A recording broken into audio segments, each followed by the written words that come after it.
بەناوی خۆی گەورە و میهرەبان. هاوڕێیانی خۆشەویست، ئەم کاتتان باش، هیوادارین هەموو لایەکتان باش و تەندروست بن. سوپاسی ئامادەبوونی هەمووتان دەکەن، هەمووتان زۆر زۆر بەخێر بێن سەر و سەرچاوان. بەڕێزان، خۆشحاڵین لە ساڵی نوێ لە یەکەم سمینار بە ئێوەی خۆشەویست دەگەینەوە. سمیناری ئەم شەومان لەژێر ناونیشانی کاریگەری مادە قڕکەرەکان دەبێت لەسەر ژینگە و تەندروستی مرۆڤ، کە لەلایەن زۆر بەڕێز دکتۆر بەختیار عەبدوڵڵا عوتمان پێشکەش دەکرێت. بەڕێزیان مامۆستای زانکۆن لە زانکۆی کۆیە و پسپۆڕن لە بەشی ژینگە و پیسبوون. لێرەوە بە ناوی دەستەی بەڕێوەبردننی گرین سکوڵ و بە ناوی ڕێکخراوی سروشتی کوردستان بەخێرهاتنێکی گەرمی مامۆستای بەڕێز و دکتۆری عەزیز دەکەین و داوای لێبوردنیشی لێ دەکەین، چونکە زۆر سەرقاڵ و هیلاک بوو. سەرڕای هیلاکی و ماندوێتی و مەژغوڵیەش ئەو دەرفەتەی بە ئێمەدا و ئەو کاتەی خۆی بە ئێمە بەخشی زۆر سوپاسی دەکەین. بەڕێزان، پێشەوەی دەست بە سمینارەکە بکەین، بە بیرتان دەخەینەوە کە ئێمە هەموو سمینارەکان لە کۆتایی سمینارەکە فۆرمێکی ئەلکترۆنیتان بۆ دادەبەزێنین لێرە لە شوێنی نامەکان. لە کاتی پرسیارەکانتان ئێمە فۆرمەکە دادەبەزێنین هەر ڕاستەوخۆ دوای سمینارەکە بۆ ئەوەی ناوتان تۆمار بکەن. بەڵام بەشێکتان تا ئێستاش ناوەکەی هەر بە کوردی دەنووسێت. تکایە بڕوانامەکانمان ئینگلیزیە، ناوەکانتان ناوی سیانیتان بە ئینگلیزی بنووسن، یان بەشێک لە دکتۆرە بەڕێزەکان کە بەشداری دەکەن ناوەکانیان ناوی خۆیان بە تەواوی دەنووسن، بەڵام ناوی باوشیان یەک وشە لەسەر شێوازە ئینگلیزیەکەی دەنووسن. تکایە ناوی سیانیتان بە تەواوی بنووسن بۆ ئەوەی بەو شێوازە بگوازینەوە سەر بڕوانامەکانتان. من زیاتر درێژی ناکەمەوە، ئێستاش دەرفەت دەم بە دکتۆر بەختیار بۆ ئەوەی سمینارەکەی پێشکەش بکات. فەرموو دکتۆر.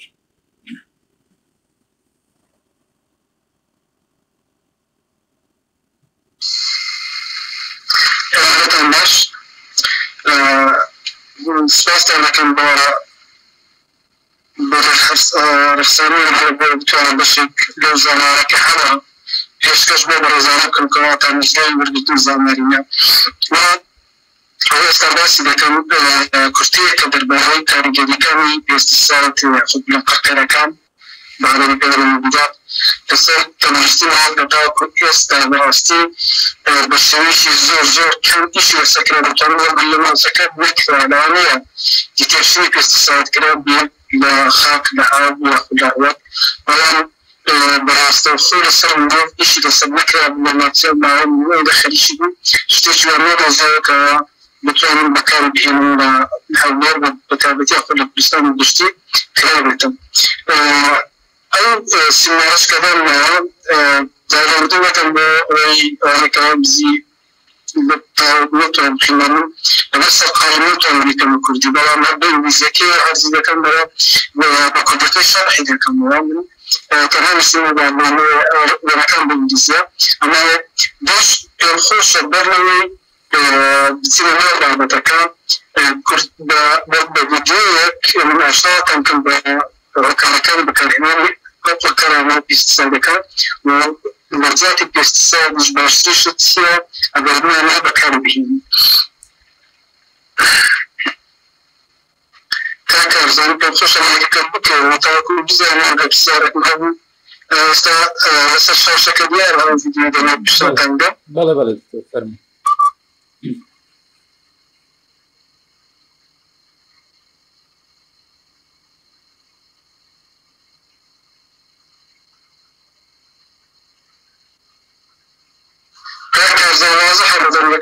بەڵێ بەڵێ، وەڵا دەنجی نییە، تەنها وێنەیە. ئێستا دەنجە، ئێستا دەنجیات ڕاگرت.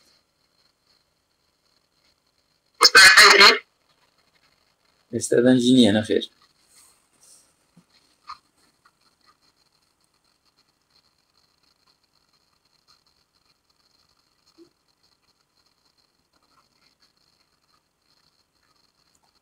دەنگ نییە دکتۆر، پێما بێت دەنگەکە لەگەلی شێر نابێت، ئەو کێشەی هەیە ئەو بەرنامەیە. نازانم هاتوو خەتەرە.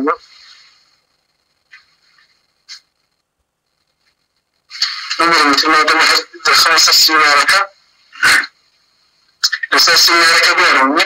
بەڵێ ecological impacts of pesticides ولا بس كم سكرين إيكولوجي وهم مزايا إيكولوجي بعدها ندوش من environment إيكولوجي شيء environment هاش تكرر البرد هنا انتقال الصوت وهم كذا كذا إيكولوجي وهم استخدموا لازم بكان البرد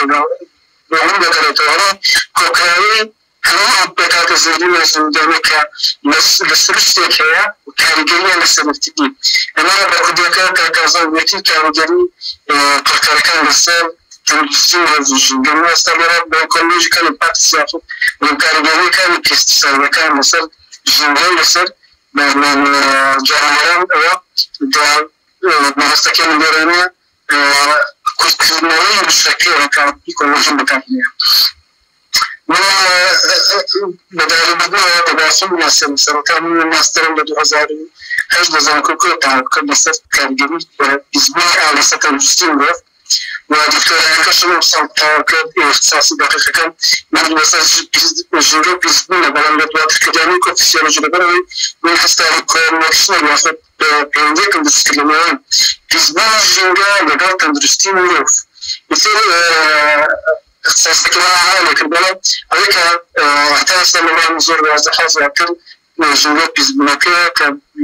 كنا نخش من بعض ركبت ما بشكل يجلس محرم بس نجوم سيمينار بشكل سيميناري تيز دكتوراه كان تكالشيش كده بس زمان شيء أنا بستسألك ذات ما تبكاته ذات اللي أريك ذكر لما بكاته كمان بس يصير كمان ذات اللي كشتوكال كردين بكاته وأوري أصلا كملش مسألة براستي ناو بارسني بارسجع أولبو ذاتيش تركيز المسألة مال بلاستيك كان كذا كابون زكاة بالإنجليزي هاوس لا خشنا بعربي كشتغل بالبوكس زادي أمش مسألة كلا بني أنا بدوام برملا سوزي بميوي بخيار بعد الطماطم اشتغلنا بكاردين باش أولي تنحيك لصار جيد بوسين سيدريته وبدأش في استدار كلنا بكار بهندري وشكلنا بزدير السلبي بلا مشتكي من الماء لا سرسي لا بعد زمان أشتكي زور بكار برو وتكار جميل زور بدأنا للزهدين دبيتهم بلا كم كان يوم راس كنتوك بعدين حشرات يشبه الخشيكي عفاتش لما ودي بلام أول ما ديك الزيات كسر وصروش كان يقولون لها شكل سببي مكابتي مصر المروف أما لا يكون جيش يزيد على المكابتي ومبلغ ما حق الكلام بكان هاتيا الرجاش يزيد بس بكان دون كسر كلام بكان دي هيتم بس كان يرد أكيد ما دام بس ماذا بزنبي بلاتي كمان ماشي ببربيته وهذا أول كراجوش الزوج بكان دون بس سيدنا الله سبحانه بما الله يقول كريمه ولكن الرجاش يزور شيء كل بيتولنا زمان هم النظام كاتبتون لما الأدميش اللي بنكسرك يأخذ قكر بكار يأخذ حشرات يشتبهني قبل كتلين جدا بيكو السقرار بهم لا عندهم بسيطة بلان لاني تلو بس الزوج بسيط بيز بتاكل حشرات الكوج يأخذ أو بيستي يأخذ جاب تور ميكروبك فنجا جواشيك من أي باتم أما هذا كاتب كبيرك تاكل إستا روما ترى تايش أو خكري كمكان بي راستو خود داتا أو زندوري كتو دتيجة ما يبغوا بكارينا نقطة سبحان الله ما تبصرش بس يشتكى بعوض بس يشتكى بخندي بس يشتكى أركيد المتو كبلاش أما ببيز زنزير خورا بدي بتسرش زنزير ده وقت ده تمرف هذا كمرف راستو خود بخور مكان بيجينا ياخد جزء الجوار مفك أو بيخ وعدي بيشتري جزء السير أو كركرنا بكاتز بكرة كل بتوع بس الشكل هو مثلا كل كمود من إذا تتصل زندا مثلا كل كي زندا مشاريع كمود لنعرف ك دكتور مثلا مشاريع يكون عماشية ك بله نظام دنك جاوجا والله بشكل بدروان درن كناجن جاوجا يزور زمان كده بتحب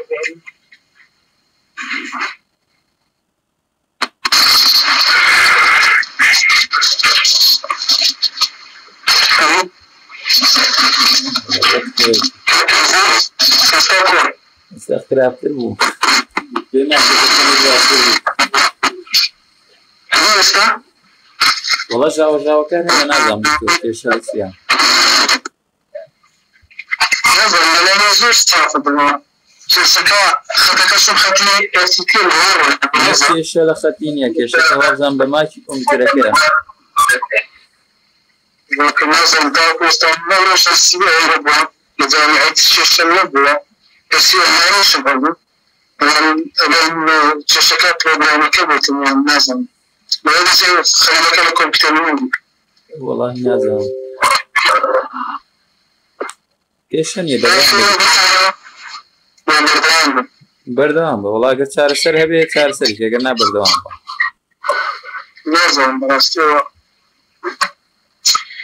ما سلسلة مشاركة قبل على كان بعد كده سلسلتيست دلنا كان كده بتشيلكان ولا كان كمان ذكر activity ذكر كنت أزعل ذكر الأمور لا إيش هو سيستم برجلة إيش استهل هم عندش زمان كبتشيل الجسم أو يكمل ولا تجد الهدوء تاكل ولا تجد الهدوء تاكل بقى باشكاتون ونزاد كاتون بس لا عليك لو تجد رسولتي خوان ما جنت زياد من بلغري أو زرعات لا زيادة تصير يأخذ وتكمل بك كرسي كاش بعرشة انتباه كاتبين بمادة كرسي كبتالتين كراتين من بيها زيادة كان بكاترس وكان كبوري كفرشان كرسي زيادة بكاء يعني تدرسيتم بوكر أنا نزار كان ما دعوة كمسؤول ويكون جستيكلوا كاتك أخذ جستيكلوا سيستم الزشمالات البعثاني لكابوزي كاشيكاتوا بيستي بكاريات وزي زيادة وهذا شخص مش كاربون بالاتون زيادة ما عندهم. زكاة الخوف كان يخوي مش أي شيء ممكن نخوف السماكان وين يشان ذاك الرجال كم يكذبيا. شو كلمات عقاري كان خوف السماكان برام خوف السماكان زيادة كبيرة مش هناك بالسيستم بالجريد اليسمان إيش ذاك الرجال برزقاري لما نخوي بكابزين كلامه.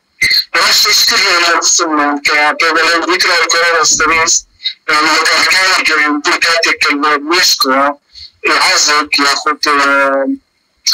زمان ده بشكل كريلوس بويس كدوم ولا ندعوه هل عزب كان ده كبر بيتم بعدين في اليوم خلينا نبتدي لو ذكرى القرار هل ذكرى القرار سيدا كانت مخالفة بخلاف كتير زمان كده المعزية وكل كهرباء بالشبكية كبار الرواية منتجية وهي كنوع داتا بعض الموبايل كانها ويصبحوش لخانوك وبخانك الجازيت اللي يوما شبيك أوفر مرتدى أنا أبس سيدان سكن كلامات اسمها بيكريدو دعوة كم نبوزته كل سيك أجال خوي دخوي ما بياخد زي بخواتها كانت كنترول سينة بزداداتهم وأكسانك وقل زور بكارديهن ببالغ بسني كمان ما بسيش زبزويا أسيا جزء ما بيتعقدم أول يوم كتلاشى بكاريان بيستساعد أكترنا كبكاري دهنا بس سبحان بس الصبر كتبان بس شيء سوري شيء كبهواد بي بس شيء كبخان بي بس شيء كب ربع يكمل مسكان بي كبالان دباري يأخذ بعض مثل أو خاك كبسم الجرزان ما تكلم عقان بي الرواية كاتم تكرزي أو كراء أو كزياد بيتم وتجينا وجه توفي لهذا على سيد خوي لهذا سزايد أروكي أنا خلكني كقلبي سزايد من بناسيان كسيكنا نشي أول سيناء أو وهذا كاتي كمان بزنس بالأول بس سيرسنا كان في الرزق كاتم أنا ما مخيس وما خالد سوي كان كده بيتا تجينا على هذا سبنا تكمل نشمل بده أنا دكتورين بعدين بيشوف كده لو خاكم على أي مجال كذا زي بكان هاتوا لما الجزين والجزء البرد عشان سببناه لصفة النظام تقولي أو بستخدام كميش مناسبة الأقل كلامه ما عندك سوى جيش تبغى جزوي لخاطر بشيش يصير مثلا لو كلام وكلام المخ يرونك من بكار إحنا متجنوك كجيش يصير ترى كل بيا مش نشاني مشاني كوكارة كدت وكارة بو وكبو بيزرته بو مروها بكار مكان زي كان بيستساعد أخذ بعض الكركات الجمالية لكن هذا استساعدس أنا ذاكر بقول هو كشتي وارا كان بس ما هي بيساعد كذا كذا نحب ونقول بوجان كذا كان مزدبط كاتك الشرطة كذا هذا أنت نطلع ذلك كان وتاكو أي جرا كذا تجاك كذا وكتير تدرب بالنسبة للجاركة زين أول بساعد الكارديو جاب الكارديو تقول الشيء ما ذاك الخدية هذا السؤال مسألة كبار كبوكس جوجو بدأت شكل بكارديو دكتور السؤال بوكس نركتيا بكارديو تنفع السؤال بوكس نكرمكان ما بساعد ما يصير يشتيش معها أنا بديش لازم أنا أجيب كبراسي زود ودقوا هذا ما ترسل كان تنزلك مع الاستثمار كمان مسؤولنا كلنا كمان ولا مسؤولنا ترسل الحق دبلونا دولة إنجلترا لو هي دبلونا أولى تريد دبلونا دولة هذا الشيء رود دبلونا كبارتيدو أزادتي أولا رود دولة أولا شيء سمستبع سويش دبلونا ولا نجلس ما هيك بدر الساعات كدروس دكريتم أيش أنبانا نعم جلنا كزوج جاء أنا كانت بكارة كم ساعات شنو زوج سلامة زوج ككربون بكارة كاملة ولا بدر وقام كورانا وقام فرصة منه كمدو هوا زمانتين جرا كمان كاربوناتو كارثة شمالها وكارا كمان وقام كورانا كمان لبيكاتكين. فسيت معنا شكل بيكاتي عندنا ككربون هيدروجين بيترزاوية وفسيت لبيكاتكين أو كنا نفسك بعصام الشنابنا وتصحيح أو بيستساعد بردعام كالجرعات كمان كبنزير بنشربها تكلمتي عن كورا مكان لا أرسترس مكان تكنولوجيا وهو عكسي هم بيشتغل في السنة دكتور كان لك بعمل شغل كورا مكان مزيكا بايتريج بعمل شغل وبنا فسيت هي المزيكا أول جرا كان هنا بلان تبصم جرا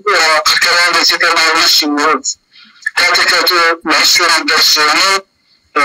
ياخد أتراستخو بكيست دكتور كتابتي درس ليه جابوا كسكولة حساسية بيتنا كاتب أو تستاد جزء يجي السربية ياخد تستكمل السربية بعسانية بسيطة شيء تستو ككل بخوي نبينا عندنا بهذا الشكل نجد بازوتان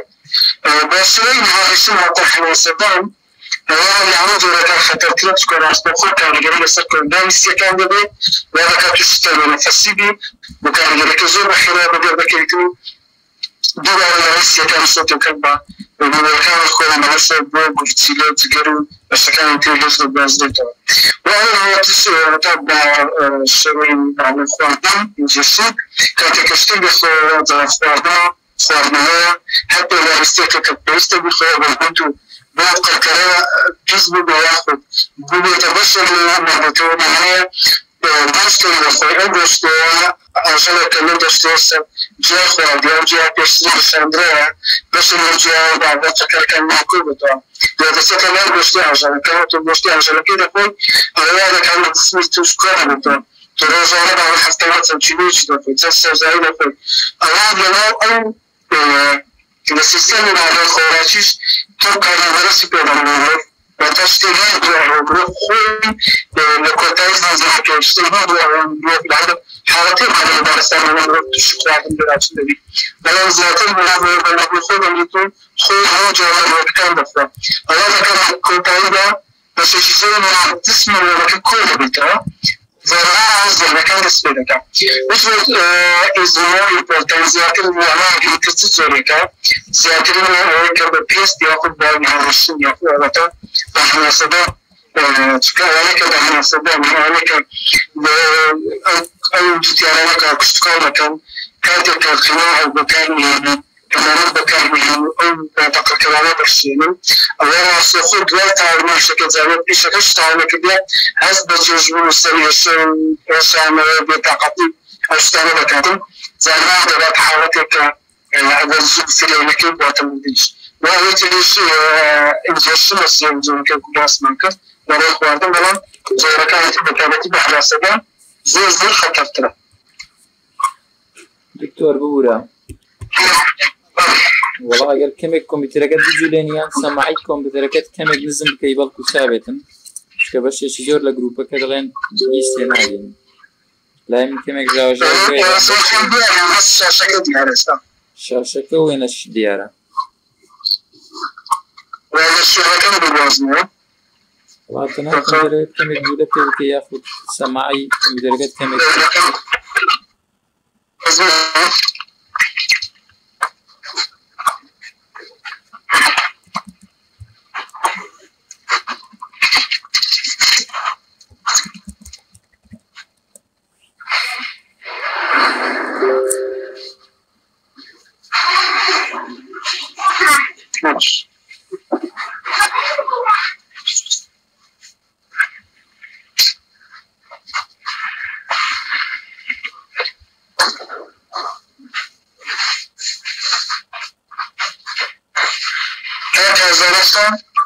والله سار وەک خۆتی بەڵام سەماعەکەی خوا دکتۆر یەک تۆز نەجی بێنە خوارەوە با فول نەبێ لای خۆت ئێستا کەمێک باشترە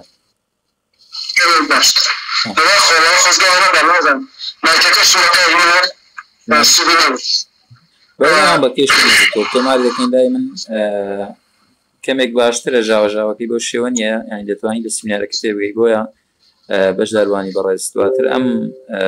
ڤیدیۆیەتان بۆ دادەنین لە هەم لە گروپەکە و هەم لە یوتیوبی ڕێکخراویش فەرموو دکتۆر بەردەوام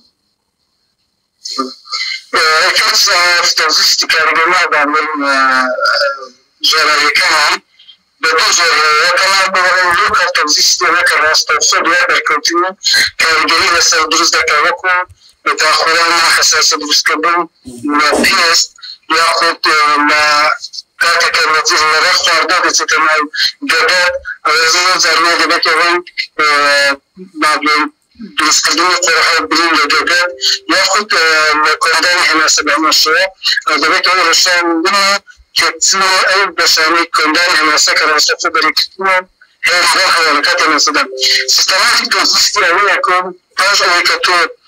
ئەو خەکەیە لەسەر پێکاتەکان دەچنتەوە دۆزە کاریگەری لەسەر بەشەکانی جسم دروست دەکات تۆ لەوەی گەوردەمەوە دەیخۆوە خۆرەوی هەوەسیەکان هەناسەوە بەڵام لەسەر ئەو کاریگەری دەکەوتە سەر جگەری سەر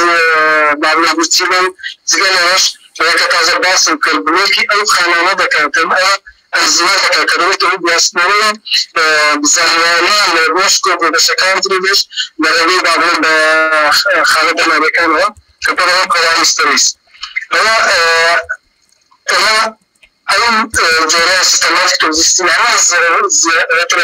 زیانی زۆرترە بۆ قەرکەرەکانش کاتێک کە تووشی لە ناوچووان مردن ببن بۆ کارەکەی ئەوەی کاندروو بوو هۆرمۆنەوە بۆ ئەزیمە دەکات exposure to some زاویە هاتوو کار جۆرە خۆشتە وەکو reproductive effects ئێستا گرفتی بابلێن هەنگاو دروستکردن بەتابەتی لە ئاژەڵان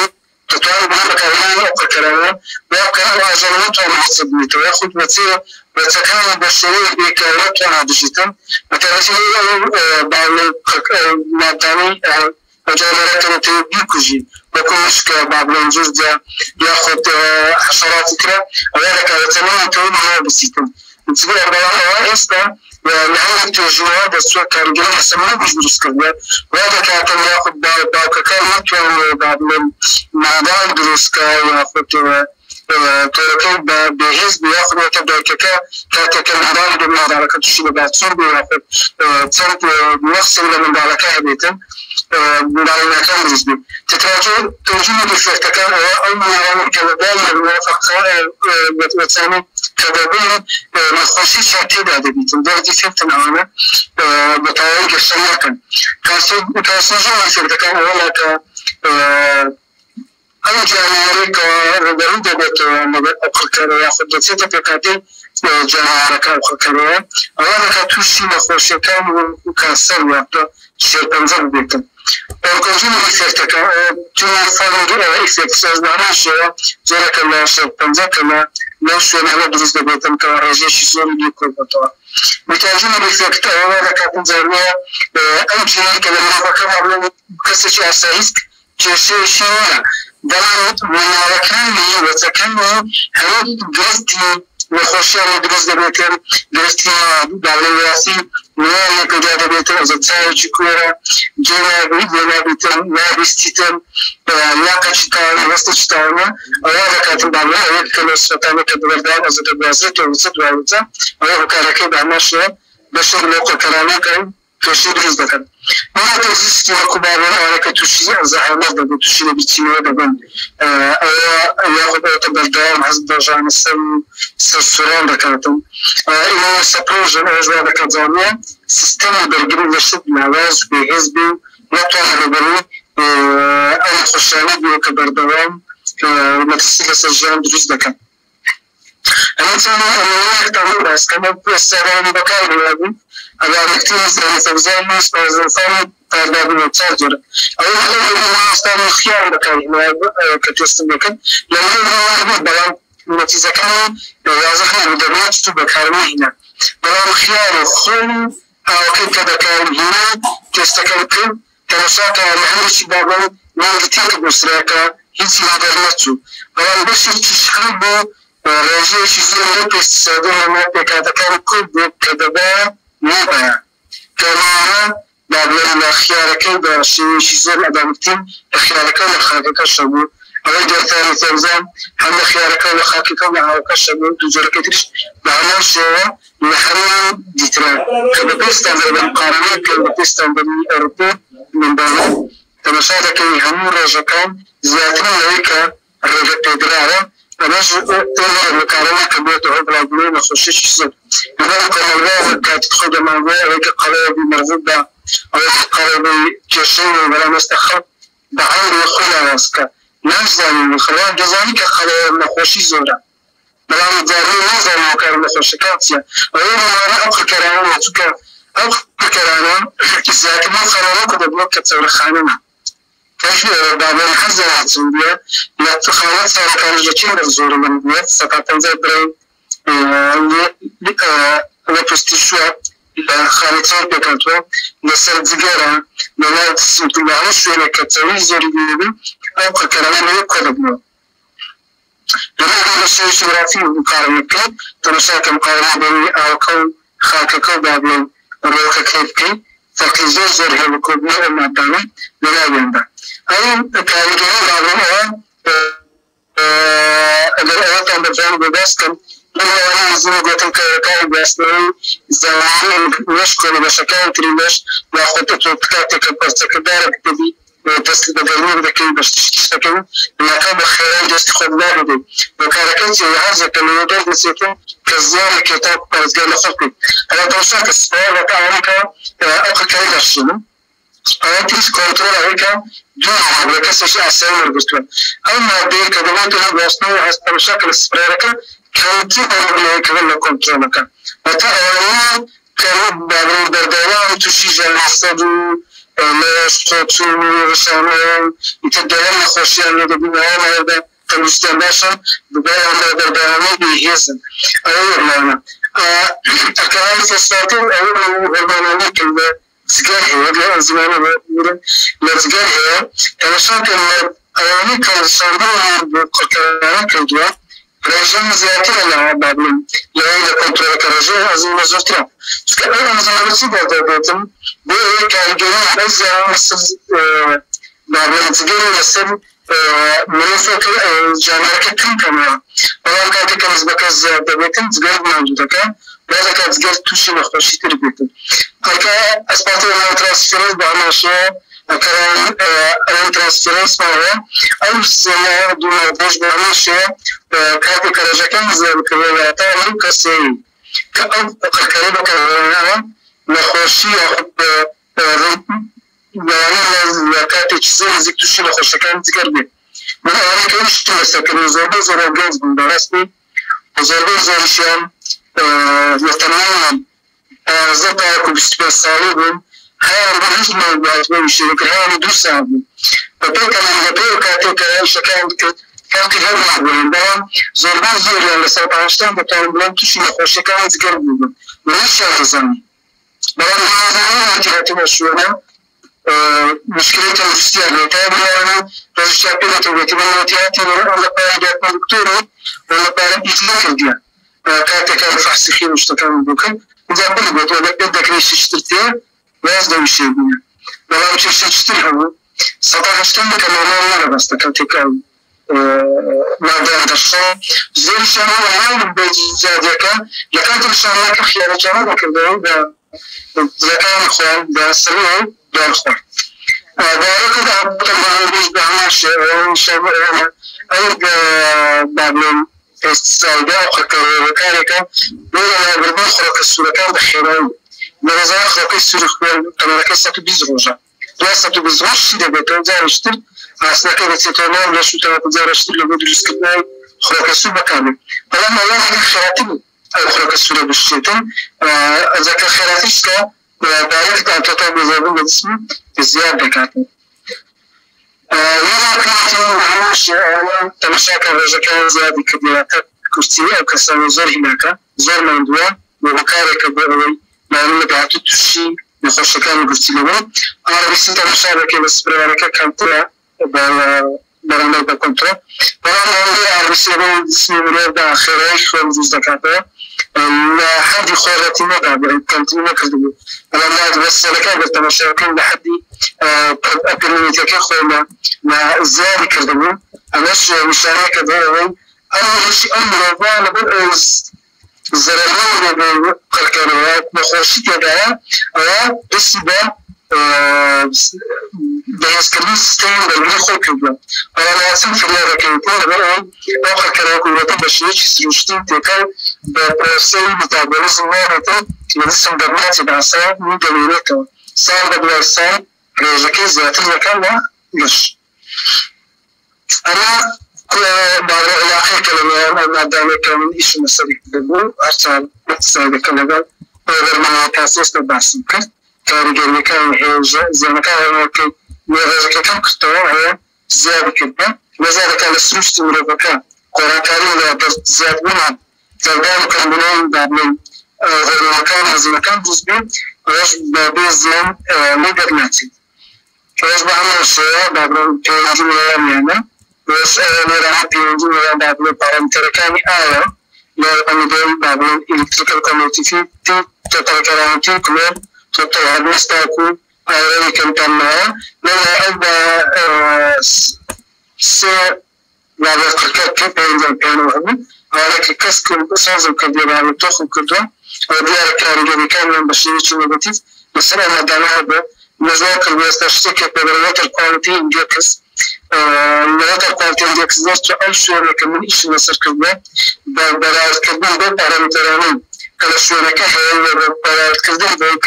صاران بيشتغل هذا ولما أي كلام كلمة كهذا تجوا أوكا رجعت روسيا بنت أشتغل بولسة لا بخل هذا أول شيء كيسانيس زي كيسان استخدامات أو بخارين كاربين أصلاً شاذ حق المكان هذا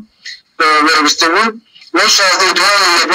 اللي كان كمان طلع كيفون ده هذا فهم ده كان واقع كامل برام كريخونا توشي خوشي ده من ده كان ده خيري توشي سكتونه ده طاقتي ده زا كاركش أو برجش زور كان لا كهنا أنا كنت أقول سمعنا كم بتعمل كان بكارة كان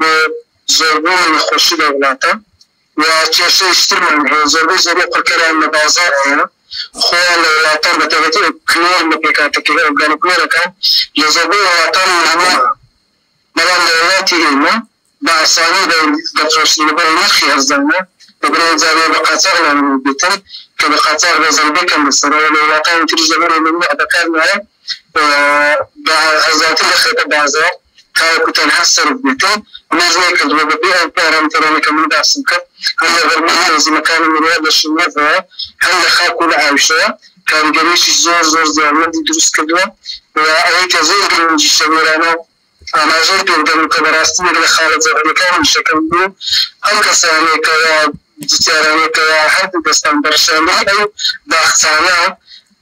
حتى بعد كذا كمان ما كان مدرنا وكمان هذا كمان بتعبيرني كمان يانشوتا كمان زمان كان لمسافة عند كتاب زارجون من ينظر بس ده عند كفيا كلام بتساوي كلام بس كشاف بزمانه أنا شو بيكارس الشكام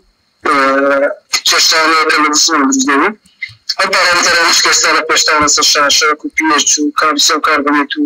کتاکتا کسرفتو دیدم لخاک همین کارگری راستوفان بیاد راستوفان رو پستیدانه بود. سکارش لانه فسوت کده، هکلیت کده، پتاسیم کده، بعد کارجان لخاک زیادتر تو فاکتوران میشه بسرکت. آیا نزار زوریان یعنی واکردو أو خاکه أو آلان بنجاوي بيت ساندين واخد بيه بكار هنا